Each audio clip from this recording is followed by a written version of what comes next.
Let me show you how you can make money monthly using dividend stock investments. And you can let your money work for you while you sleep. In this video, I'm going to show you how you can make money in dividend paying stocks like MTN. That is a great way that I've been using to grow my wealth consistently within the past years. So whether you are a beginner or have been investing for a while, this video is for you. Make sure to stick to the end of this video because we are going to break everything down, how we are going to use dividend paying stocks to make a lot of money to build our wealth. Hi everyone, welcome back to the channel. If you are new here, my name is Benjamin and I'm passionate about helping people make smarter financial decisions. We are diving straight into dividend investing with a focus on MTN, one of the most prominent telecommunications in Africa as a whole. By the end of this video, you have a clear understanding of how to make money with MTN Dividend to grow your wealth. Whether you are looking for passive income or maybe you are looking for a long-term growth strategy, this video is for you. So make sure to stick to the end. Let's start with the basics. What are dividend stocks? Dividend stocks are shares of companies that pay a portion of their profit to shareholders as dividends. Think of it as a reward for investing in the company. Companies like MTN pay dividends regularly, typically whether quarterly or annually. For example, if you own 10,000 shares of MTN and they announce a dividend of 30 pesos per share, you will receive 3,000 Ghanaian cedis in dividends for that period. Sounds good, right? But why do companies like MTN pay dividends in the first place? It's their way of sharing profits and encouraging loyalty among shareholders. But that is not all. Dividend stocks are often an indicator of a company's financial health. Companies that consistently pay and grow dividends demonstrate stable earnings and sound management. You know, this is one of the reasons why MTN has been a favorite among investors, especially in Africa. Let's look at how dividend stocks work. First, you need to own shares of the company to qualify for dividends. You must hold the stocks before the ex-dividend date. This is the cutoff date set by the company. After this date, new buyers aren't eligible for the upcoming dividend payout. Once the dividend is announced, the company pays it out on the payment date. That is so simple. For MTN, they consistently pay dividends over the years, making them a favorite among income-focused investors. Here is another key point. Dividend stocks like MTN don't just provide income. They can also appreciate in value over a long term. So you are not only earning dividends, but also benefiting from the stock's potential growth. Do you get it? So it's a win-win situation when you choose a strong company like MTN. Now, let's weigh the pros and cons. You know, every investment has some pros and cons. Let's look at the advantages first. First one is passive income. Dividends provide a steady stream of income without you having to sell your shares.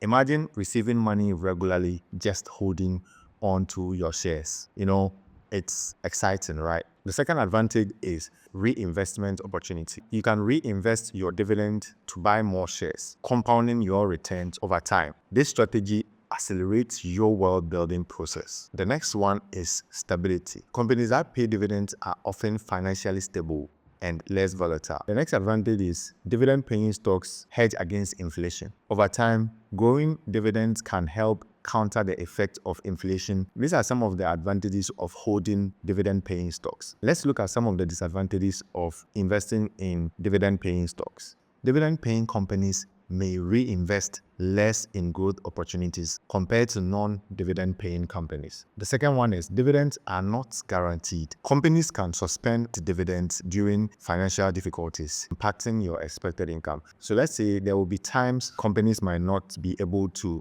make their expected profits. If such issues happen, you know, sometimes it will be very difficult for them to share their profit with you, so you don't have access to dividends. The third one is market risk. Like any other stocks, the value of the shares can go down, potentially eroding your capital. If you are investing in a good dividend stock, these issues won't affect you that much. So from my experience, the advantages far outweighs the disadvantages if you invest wisely. Dividend investing provides a unique mix of income and growth potential. Here's how you can get started with building a dividend portfolio. So first, you need to set your financial goal. You have to determine whether you want a regular income or a longer term goal. For instance, I started investing in dividend stock to cover some parts of my monthly bills. The next one is you have to research in the companies. Look for companies with a history of paying consistent and growing dividends, like MTN. MTN is a great example, the telecommunications sector.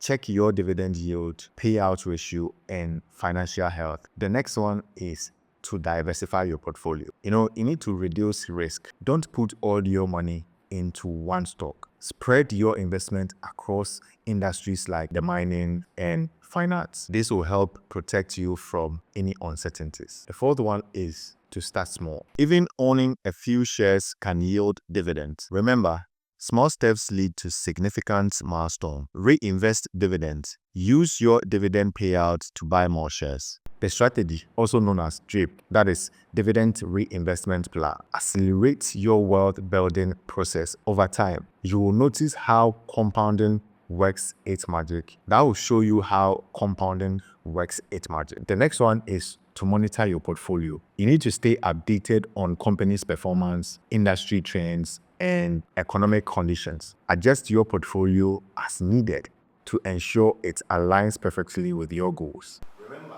patience is critical in dividend investing. Focus on the long term and make a lot of money. So let's look at some of the best practices and strategies for dividend investing. To maximize your return in dividend investing, here are some of the best practices that you need to follow. Number one is to focus on dividend yield and payout ratio. A high yield is attractive, but a sustainable payout ratio is crucial. MTN's payout ratio is a good indicator of its ability to maintain its dividends. Number two is to keep an emergency fund. You should never invest money you might need soon. Dividends are great, right? But stocks prices can fluctuate. Always have a safety net. The next one is to stay informed. Keep an eye on the company's news and sector trends. For example, MTN recent expansion in fintech has made it even more appealing to investors. Staying informed helps you make better decisions when you get updates from the company. The next one is to have patience. Dividend investing is a long-term strategy. The longer you hold your shares, the more you benefit from compounding.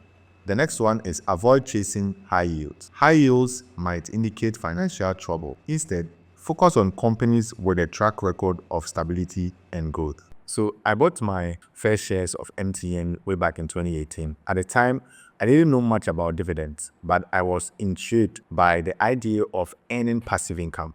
I reinvested some of the dividends I received back into the shares, and over the years, it has been helping me grow my portfolio and also giving me financial flexibility. A friend of mine also started with investing in dividend stocks like MTN. A friend of mine also started investing in MTN stocks with just 5,000 Ghana cedis. By consistently adding to his portfolio, he was able to reinvest his dividends, and he has built a solid income stream over 5 years. The key is consistency. Dividend investing is one of the most reliable ways to build your wealth over time. It's not a get-rich-quick scheme, but with patience and discipline, you will see the rewards. If you found this video helpful, don't forget to like and share and subscribe for more content on personal finance and investing. See you in my next video.